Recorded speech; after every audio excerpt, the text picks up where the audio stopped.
Alors, le temps est-il notre ennemi? Alors, c'est une question qui peut paraître peut-être un petit peu étrange. Pour plusieurs raisons. La première raison, c'est sans doute que le temps est personnifié. Le temps est-il notre ennemi? Ça signifie que si on suit la question telle qu'elle est posée, le temps, c'est pas simplement, je dirais, une réalité intérieure ou un sentiment, une intuition intime, si vous voulez, une expérience de la conscience humaine. Mais ça voudrait dire aussi que le temps, c'est une réalité, c'est une chose, une réalité pas simplement intérieure à nous, mais aussi extérieure, voire une entité, quelque chose qui existe, si vous voulez, en tant que tel. Alors ça renvoie à un débat en philosophie qui est, je dirais, qui est d'origine lointaine.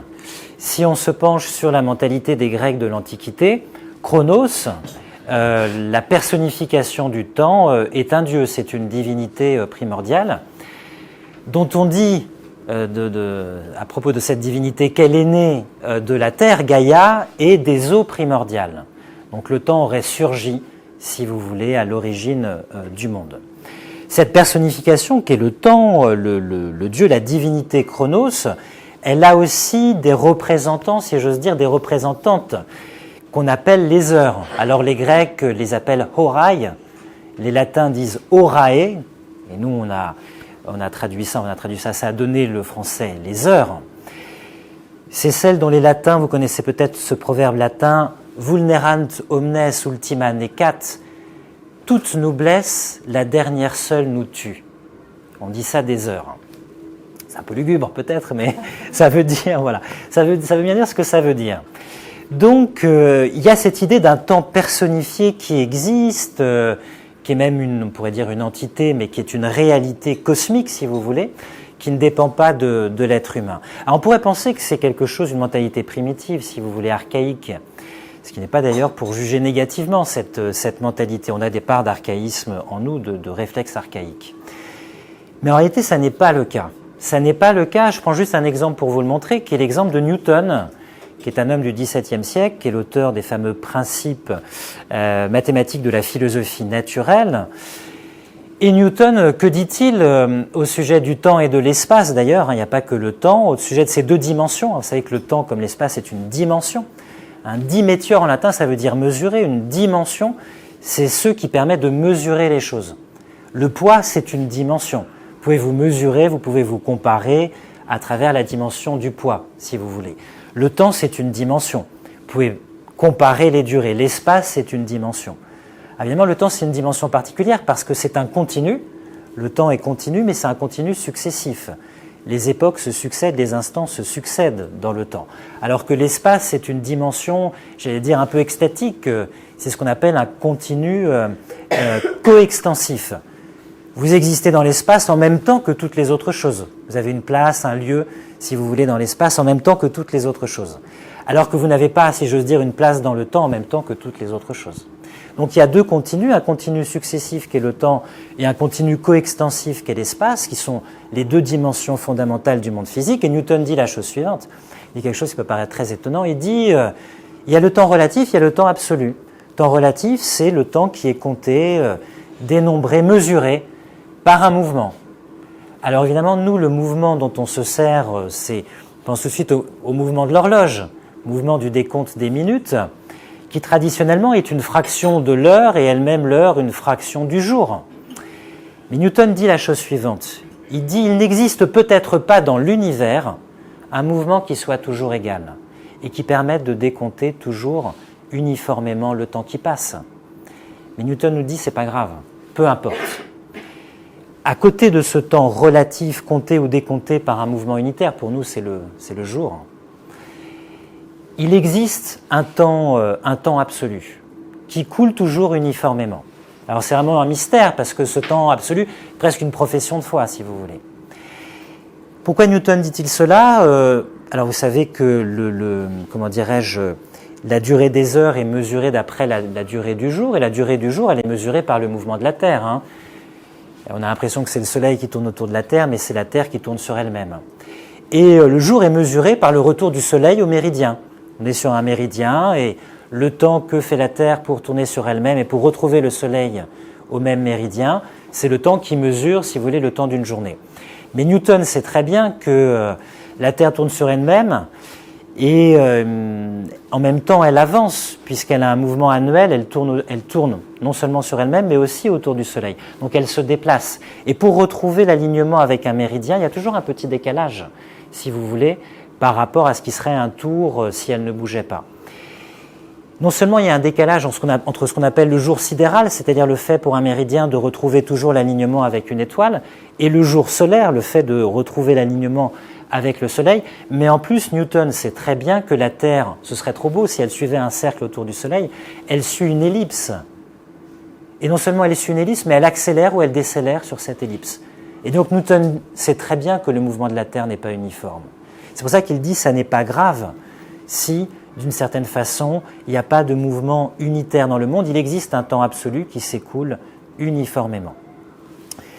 Donc ça nous emmènerait très loin et voilà, à l'époque moderne, je ne sais pas s'il y a des spécialistes de montres, des gens qui s'intéressent aux montres, la seconde, elle est calculée, le temps de la seconde, non plus comme un fragment, une fraction du jour, mais à partir d'une onde, d'une mesure, d'une période d'onde qui est l'onde du césium. Donc on ne part plus du jour pour en faire une fraction qui est la seconde, on part de quelque chose de plus fondamental qu'on multiplie pour donner la seconde. Et en plus de ça, il faut bien dire que le mouvement de la Terre ralentit du fait des marées qui progressivement ralentit le mouvement de la Terre. Donc retenez bien cette idée, ça n'est pas simplement... Pardon. Césium, je ne sais pas ce que c'est. Moi non plus. C'est un élément radioactif. Ouais. C'est un atome. C'est un élément radioactif et donc grâce à ça, on sait que c'est toujours la même fréquence entre les intégrations et donc c'est ce qu'on appelle une horloge atomique. Voilà. Alors allez-y Quentin. Voilà. Donc non mais c'est important parce que ça permet effectivement de constituer le temps qu'on appelle la seconde. Alors ça c'est l'idée que le temps existe dans l'absolu, pas simplement les mentalités archaïques, mais même des physiciens, si vous voulez, du XVIIe siècle comme Newton. Puis à l'inverse, vous avez des penseurs qui nient cette réalité qu'est le temps absolu et qui pensent que le temps c'est juste un fait de la conscience humaine. Je vous en cite deux au passage. Un très célèbre, c'est Augustin d'Hippone, qui est un auteur de l'Antiquité, qui dans ses Confessions, au livre 11, quand il étudie le temps, considère que le temps c'est une dilatation de la conscience. C'est-à-dire que c'est la conscience qui sent s'écouler le temps à l'intérieur d'elle-même, et elle sent s'écouler le temps. Il y a un sens du temps d'ailleurs pour Augustin, qui ne va pas du passé vers le futur, mais qui va du futur qu'on attend vers le passé dont on se souvient. Et la conscience est ce présent qui sent s'écouler le temps, qui vient grandir, si vous voulez, la quantité, l'amplitude de sa mémoire. Et un autre auteur peut-être plus contemporain, même plus contemporain, qui est Kant, célèbre auteur Kant du XVIIIe siècle, qui dit lui aussi, on ne peut pas dire que le temps soit une réalité, si vous voulez, absolue, extérieure à nous. Le temps, c'est d'abord une intuition, c'est ce qu'il appelle un sens interne, c'est la façon dont, comment dirais-je, nous structurons les phénomènes. C'est ce qu'il appelle une forme de l'intuition. On reçoit tout à travers l'espace, on spatialise le monde et on reçoit tout à travers le sentiment ou l'intuition du temps. Donc vous voyez, c'est un débat entre philosophes, mais ce que je veux dire, c'est que nous, on va partir du principe, si vous le voulez bien, que le temps, même si vous n'êtes pas d'accord, il faut partir de ce principe, c'est la question qui le suppose. Le temps existe, pas simplement en nous, mais aussi comme réalité, le temps existe. C'est ce que suppose la question à partir de cette hypothèse. Il y a un deuxième aspect de la question que je voudrais souligner, cette question d'ennemi. Le temps est-il notre ennemi? Alors ça renvoie à l'inimitié. Il y a une différence entre l'adversité et l'inimitié. Adversus en latin, ça veut dire qui fait face, qui est opposé à nous. Ça a donné le terme adversaire. On peut avoir un adversaire qui n'est pas un ennemi. On peut avoir un obstacle qui, je sais pas, vous jouez peut-être au tennis ou vous pouvez avoir un adversaire qui n'est pas votre ennemi. Vous n'êtes pas obligé de le frapper au changement de côté. Vous voyez, vous n'êtes pas obligé de. Vous êtes dans un rapport d'adversité, mais vous n'êtes pas dans un rapport d'inimitié, d'hostilité. Or, ce que la question induit, c'est que le temps n'est pas quelque chose simplement d'opposé à nous, si vous voulez, qui nous ferait obstacle ou qui nous imposerait des embûches, des obstacles. Le temps est peut-être quelque chose qui nous est hostile. Étonnant, quand même. Donc, double paradoxe. Le temps existerait, pas simplement en nous comme phénomène de la conscience ou comme intuition de la conscience, comme dirait Kant, il existerait indépendamment de nous, et peut-être qu'il ne nous voudrait pas du bien, ou qu'il serait une force, si vous voulez, ennemie. Ça veut dire quoi? Ça veut dire que si je reformule la question, maintenant qu'on a un peu déblayé, on pourrait reformuler la question de la manière suivante. Cette chose qu'est le temps, nous est-elle hostile? Alors évidemment, c'est un problème, parce que comme nous sommes temporels, comme le temps est une dimension de notre existence, nous sommes temporels, nous sommes mortels, c'est une condition de notre existence. Si la condition même, l'une des conditions fondamentales de notre existence nous est hostile, ça veut dire que notre existence elle-même est conflictuelle. Ce qui est un problème, vous voyez. Peut-être que l'être humain, il est conflictuel d'ailleurs, on ne sait pas. Ça marche pour ce préambule? On a déblayé un petit peu les choses? Vous avez déjà envie de dormir? Vous pouvez commencer. Généralement, les gens aussi rattrapent un petit peu la nuit du samedi qui parfois est difficile aussi. Voilà.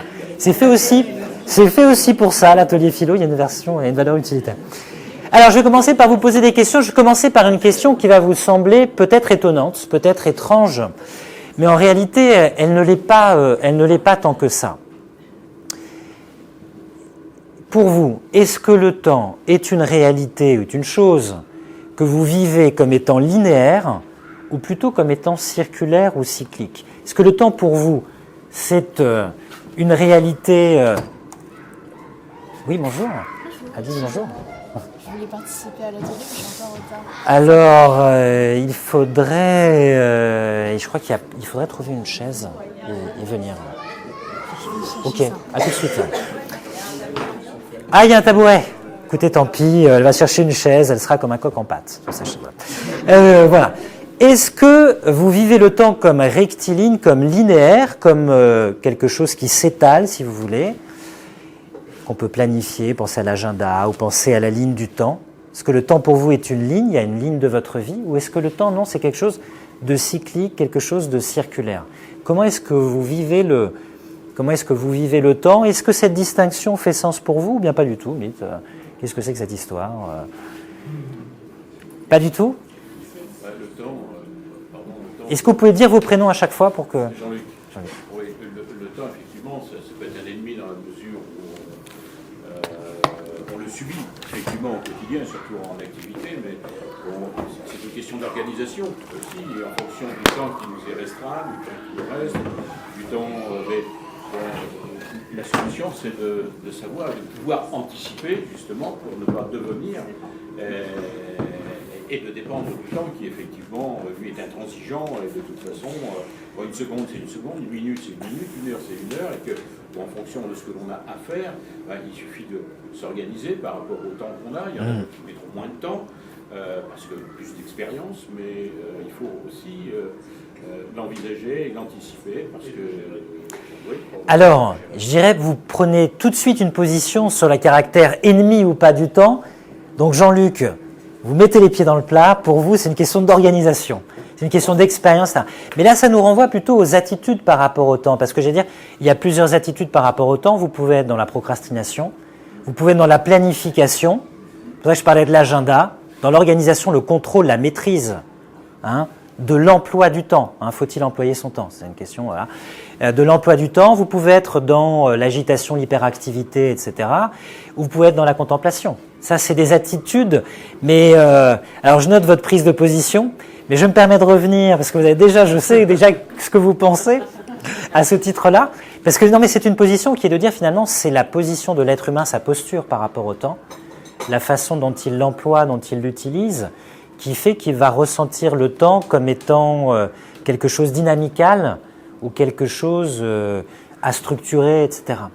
Mais je dirais, avant de partir là-dessus, parce que je vais forcément y venir, je reviens un peu à ma question, est-ce que ça fait sens pour vous, cette distinction entre le temps comme la ligne du temps, linéaire, ou comme le cycle du temps, la circularité du temps? Mademoiselle, votre prénom? Charlotte. Criez pour Quentin, qui est là à côté. Il entend encore bien. Je trouve que c'est plutôt circulaire déjà de par son format, le format 24 heures, et que l'on le perçoit déjà par l'horloge, etc. Donc dans la tête des gens, je trouve que c'est plutôt circulaire. Ah, vous trouvez que dans la tête des gens, c'est plutôt circulaire? Parce que j'allais vous dire, ça c'est une vision une vision sans jugement moral, primitive, au sens où le temps, c'est le cycle des saisons, c'est la circularité du retour, y compris effectivement du temps du jour solaire qui revient, je disais, dont le méridien revient s'aligner avec le soleil chaque jour. Mais j'ai plutôt l'impression que les gens vivent à l'époque moderne, et c'est le temps physique, mathématique, de la ligne tracée, vous savez, de ce temps idéal, qu'on va découper chronologiquement, et après qu'on va organiser sur un espace, je parlais de l'agenda, pour le diviser, le décompter, l'employer, le rentabiliser. Et là, on est plus dans un temps divisé, nombré et je dirais linéaire du coup. Mais je ne sais pas si vous êtes d'accord, mais je note parce qu'il y avait, je ne sais plus qui était premier. Oui. Fabienne. Moi, j'ai l'impression qu'il y a un temps circulaire au niveau de l'extérieur, en effet, des saisons, de la vie qui revient, la naissance, et un temps, enfin pour moi, linéaire plus personnel, c'est-à-dire qu'on sent qu'en effet, on avance dans la vie, on avance dans quelque chose. Et peut-être qu'il y aurait un antagonisme qui expliquerait que peut-être la vie n'est pas simple et qu'il y a ce côté, le temps c'est un ennemi. C'est-à-dire une circularité du cosmos, du monde, de l'univers autour de nous, des saisons, mais même on pourrait dire de l'organisme. Je veux dire, la circulation du sang, c'est une circularité qui fait battre notre cœur. Enfin, c'est plutôt la pulsation du cœur qui fait circuler le sang, mais les deux sont intimement liés. Et ce qui donne un rythme, vous savez, le papam, c'est-à-dire brève longue, ce que les latins appelaient, ça leur servait dans la métrique, à faire leur vers, ils appelaient ça liambe, c'est brève longue. Et il y a un célèbre poète, Paul Claudel, qui disait il y a un iambe fondamental qui est le rythme cardiaque, qui est le rythme poétique de la vie, et qui implique une circularité. Mais effectivement, nous avons peut-être tendance à concevoir notre vie comme une avancée, une progression, qui est une mentalité, je dirais, aussi moderne. On cherche à aller de l'avant. Et peut-être qu'il y a un antagonisme entre la ligne de vie que l'on trace et la circularité du temps. Oui. Alors, moi, Sandra, je pense que le temps est assez notre ennemi. Et notre ennemi. D'accord. Et compliqué. Alors, D'accord. Par exemple, quand on est au travail, Vous répondez à Jean-Luc alors. Voilà, quand on a des activités, quand on fait un travail par exemple qui ne nous plaît pas, le temps est long. Oui. C'est notre ennemi, c'est terrible. Et en même temps, quand on a la pression au travail, le temps peut être notre ennemi aussi parce qu'on n'a pas assez de temps. Vous voyez ce que je veux dire? Tout à fait. Soit c'est trop long, soit on est pris par le temps. Et quand tout va bien dans notre vie, on a envie de profiter de tout le temps. Donc on se dit, on veut vivre, on veut profiter, on veut tout faire. Tout à fait, oui. Et en même temps... En même temps, ça c'est... Vous êtes macroniste ou pas? Parce que les gens sortent du bois, il faut vous dire ce que... Et quand ça va bien, c'est là où on arrive à profiter du temps. Ouais. Alors ça, c'est ambivalent, quoi. Tout à fait. Alors ça nous renvoie à une question que je vais vous poser, mais que je peux vous poser tout de suite, mais on y viendra peut-être après. Je voudrais rester sur la circularité ou la linéarité du temps. Est-ce que le temps est notre ennemi de ce point de vue-là? Est-ce qu'on court après le temps ou est-ce qu'on court contre le temps? C'est pas la même chose. Vous voyez ce que je veux dire? Alors il y avait Hélène, alors je ne sais plus qui était la première. Mademoiselle peut-être? Alors allez-y après Hélène. Élise, je pensais au rythme cardiaque, il fluctue de façon plus ou moins consciente, avec l'automatisme au niveau du cerveau. Et même notre propre rythme cardiaque, qui pourrait être un indicateur de temps, il fluctue en fonction de ce qu'on vit. Oui. Dans une situation de stress, inconsciemment, les rythmes cardiaques vont s'accélérer. Tout à fait. Le rythme cardiaque, c'est un peu, on pourrait dire, j'allais dire, le baromètre de notre vie affective, émotionnelle, et tout à fait, oui. Au niveau de stress, Oui. il est ralenti quand on est détendu, notamment pour dormir. Et c'est une partie assez primitive de notre cerveau qui régule le rythme cardiaque. Mais si on a une situation de stress, par exemple, j'ai des retard à gratter le bus pour aller à la philo, le cœur il va plus vite. Si on court pour attraper le bus, c'est encore pire. Et si on se dit ça va, tranquille, je peux m'endormir, tout va bien, le cœur va ralentir. Même le battement du cœur fait que notre sensation, notre propre corps, par rapport au temps, peut être relative si on se positionne par rapport à ça. Tout à fait, on vit le temps de façon corporelle, et quand on ralentit, je pense au rituel du thé, par exemple, dans certaines sociétés asiatiques, quand le temps ralentit, quand les gestes sont ritualisés et aussi plus lents, et codifiés d'ailleurs en l'occurrence, on vit un temps, je dirais, plus serein. Donc c'est aussi tout à fait, le temps on le vit de façon corporelle, effectivement, tout à fait. Hélène, vous vouliez dire oui.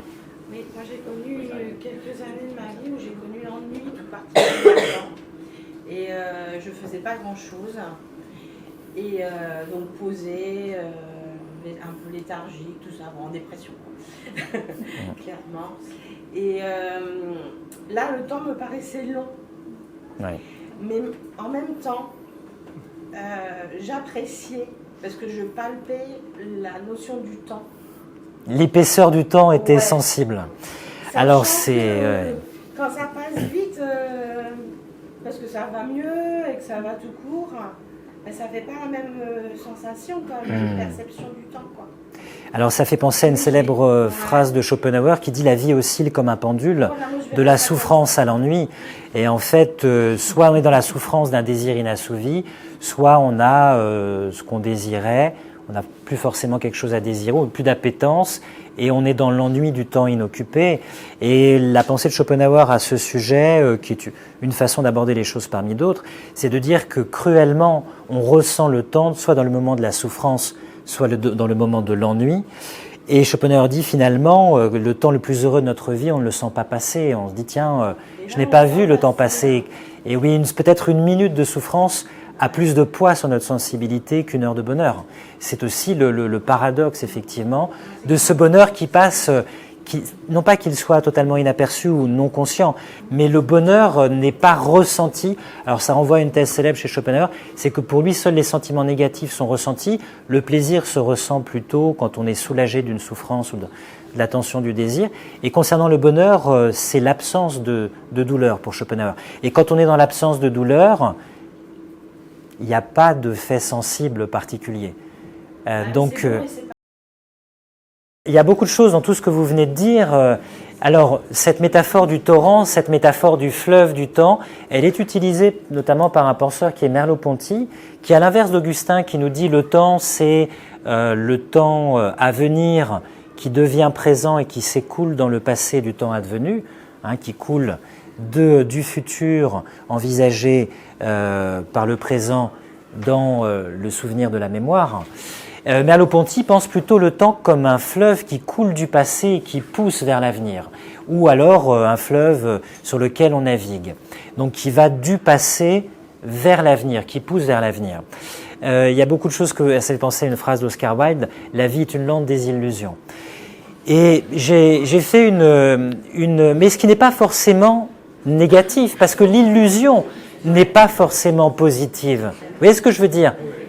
Attention, ça ne veut pas dire que... Parce qu'on a tendance aussi rétrospectivement à avoir une illusion rétrospective de la jeunesse et de ce qu'elle est.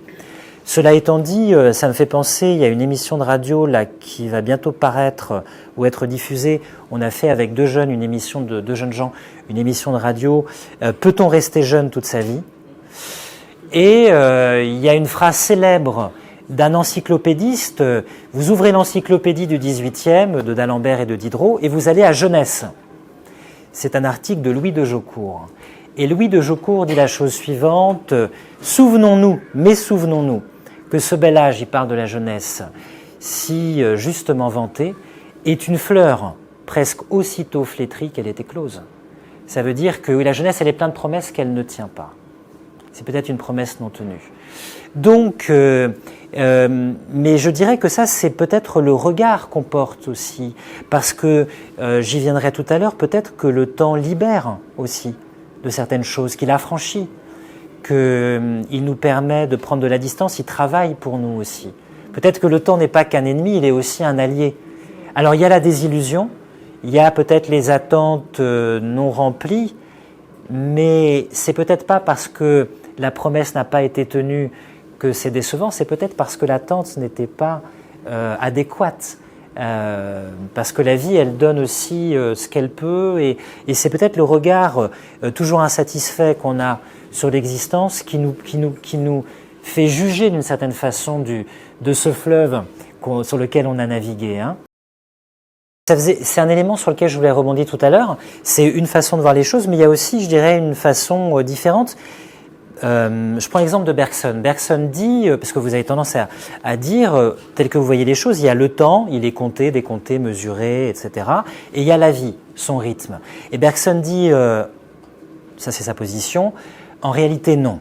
Ce qu'on appelle le temps, qui est la ligne, qui est compté, décompté par une mesure unitaire et qui est mathématique, etc., et qui est donc multiplié, et qui fait l'organisation, la division du temps, l'agenda, etc., la frise chronologique, ça c'est le temps mathématisé qui n'est pas le vrai temps. Le vrai temps, c'est la durée de la vie, c'est la chose concrète.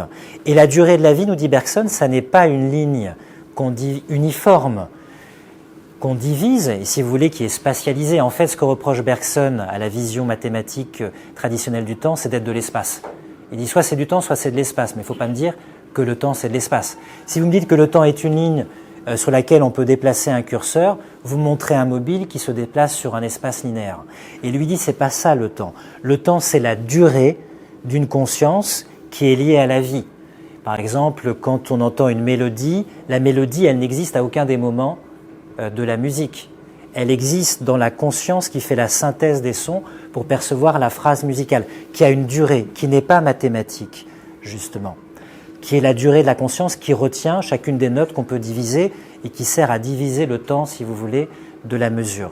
Donc le temps, pour Bergson, il n'y a pas si vous voulez, une dissociation entre le temps et la vie. Il dit le temps fondamental, c'est le temps de la vie. Et le problème, c'est qu'on vit dans un temps mathématique, mathématisé et mesuré, qu'on méconnaît ou qu'on prend faussement comme étant la réalité du temps. Et donc, en se trompant, en faisant cette erreur fondamentale sur ce qu'est la réalité du temps, en faisant de l'espace une ligne qu'on peut subdiviser, etc., et qui est uniforme, alors que le temps vécu passe par des émotions et des durées, on est forcément en porte-à-faux avec ce qu'on appelle le temps, parce qu'on l'a méconnu d'entrée de jeu. Ça, c'est une position, je dirais, différente, si vous voulez, voilà, pour montrer qu'il y a un autre angle de vue aussi. Alors cette question du temps présent, de la contemplation, de l'instant, de l'appréciation, qui peut après dériver dans une forme d'urgence, qui devient un peu voilà. Mais c'est un thème qui renvoie au carpe diem, finalement. Vous connaissez ce poème célèbre d'Horace, on le trouve dans les Odes, hein, c'est le premier livre des Odes, c'est le poème 11, et ça s'adresse à une jeune femme leuconoé. Vous savez, il y a cette célèbre phrase carpe diem, quam minimum credula postero. Cueille le temps en te fiant le moins possible au jour d'après. C'est le sentiment que le temps nous est donné du temps présent, et c'est le sentiment que lui seul existe. Et prendre le temps, ça implique, pour l'apprécier, de comprendre que le seul temps de l'existence qui existe, c'est le présent. Alors, c'est certes le présent de la mémoire, à travers le souvenir. C'est certes le présent de l'attente à travers l'anticipation. Ça reste toujours un présent qui est multiple. Mais le présent, c'est le seul qui existe. Et prendre le temps, ça repose peut-être, pour l'apprécier, sur la conscience que le seul qui nous est donné, finalement, même si on s'organise au quart d'heure, etc., et qu'on a un agenda et qu'on emploie son temps, on cherche à le rendre productif, le seul qui nous est donné, c'est le présent. Et ça renvoie à tout un ensemble de considérations. On trouve ça, par exemple, chez Blaise Pascal, dans un texte célèbre, où Blaise Pascal dit « c'est pas tant le temps qui nous fuit, si vous voulez. C'est nous qui fuyons. C'est nous qui nous fuyons nous-mêmes, puisque nous sommes sans cesse dans le divertissement, dans la distraction, au sens de divertere en latin, c'est se détourner. On se détourne de nous-mêmes de ce qui est présent, de ce qui est là, pour se tourner vers soit un passé qui n'est plus, c'est la nostalgie, soit un futur qui n'est pas encore, c'est le désir, l'envie, l'ambition, l'attente, etc. L'organisation, la programmation, l'anticipation. Et Pascal, dans ce texte célèbre, il nous dit la chose suivante, que chacun examine donc ses pensées. Je le cite là. Hein. Il les trouvera tout occupées au passé et à l'avenir. Nous ne pensons presque point au présent. Et si nous y pensons, ajoute-t-il, ce n'est que pour en prendre la lumière, pour disposer de l'avenir. C'est-à-dire que le présent, on y pense, mais pour savoir comment on va faire pour obtenir telle ou telle chose, faire telle ou telle chose, prévoir telle ou telle chose, même le geste d'après, si vous voulez. Et Pascal ajoute ces phrases célèbres, il dit le présent n'est jamais notre fin. Le but de la vie n'est jamais le présent. Le présent n'est jamais notre fin. Le passé et le présent sont nos moyens, le seul avenir est notre fin. Tout ce qui est encore à vivre, mais qui n'est pas là, qui est plus tard, qu'on espère, et dont on espère que ce sera pour le mieux, bien sûr, et qu'on fantasme et qu'on désire, etc. Et dernière phrase terrible de Pascal, que moi, personnellement je ne partage pas, mais pour expliquer cette idée que prendre le temps, ça n'est pas facile, ça suppose de savoir que le seul qui existe, d'en avoir conscience, c'est le présent, pour l'apprécier, comme disait Charlotte, et en même temps de prendre conscience qu'on a toujours tendance à le fuir, et donc à nous fuir nous-mêmes. Pascal ajoute ainsi nous ne vivons jamais. Voilà. Ainsi nous ne vivons jamais, mais nous espérons de vivre. Et nous préparant toujours à être heureux, il est inévitable que nous ne le soyons jamais. Ça veut dire quoi? Ça veut dire que le bonheur, mais pensez-y, parce que le bonheur, il est toujours là-bas plus loin après, quand j'aurai telle ou telle chose, quand je serai devenu telle ou telle chose, il n'est pas ici maintenant. Mais s'il est là-bas plus tard et pas ici maintenant, que je le poursuis là où il n'est pas, je ne l'aurai jamais. Vous voyez ce que nous dit Pascal. Donc ça, c'est vraiment un thème important de la philosophie. Vous pourrez retrouver facilement ce texte très célèbre de Pascal, qui est, je dirais, radical, qui peut quand même, on peut y contrevenir par la contemplation, le farniente et le voilà.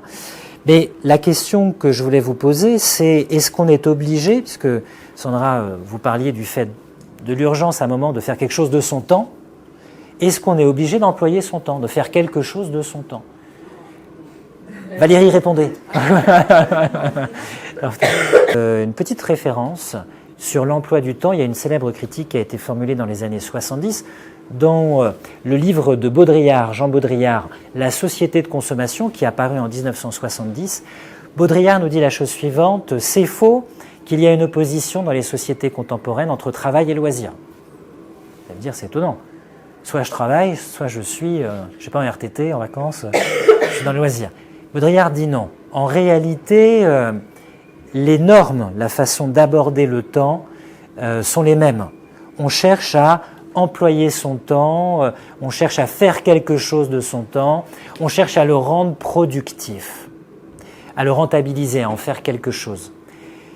De là, l'organisation du tourisme, des activités, etc., pour faire quelque chose de son temps. Et Baudrillard dit, ce qui est le plus, si vous voulez, en dissociation par rapport à ça, ce qui est le plus, le luxe ultime, un peu aristocratique, si vous voulez, mais qui se perd dans la société du travail qui est tellement conditionnée qu'elle a intériorisé les normes de rentabilité, de rendement, d'utilisation, d'emploi du temps, c'est, nous dit-il, le fait de tuer le temps, c'est-à-dire de le sacrifier, de le laisser être en pure perte, de ne pas en faire quelque chose. Et on le sait très bien parce que même dans la méditation, il se passe des choses qui ne peuvent pas se passer quand on ne médite pas. Vous savez, c'est l'équilibre entre le système sympathique et parasympathique, où on retrouve un équilibre physiologique, il se passe quelque chose, alors qu'on ne fait rien, il se passe quelque chose. Vous savez, c'est comme parfois j'ai cette discussion sur la notion de repos. Et je dis souvent, il n'y a jamais de repos. Quand vous dormez, le cerveau est très actif.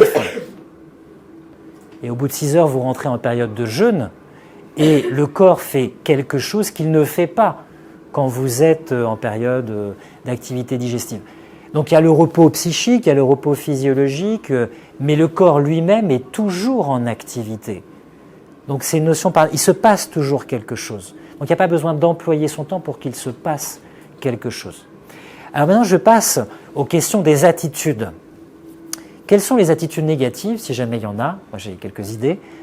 par rapport au temps, qui font que ce n'est pas le temps qui nous est ennemi ou inamical, c'est nous qui nous le rendons ennemi, inamical, adverse, parce qu'on a des attitudes qui, je dirais, font qu'on va être un peu en porte-à-faux avec le temps, avec la durée, etc.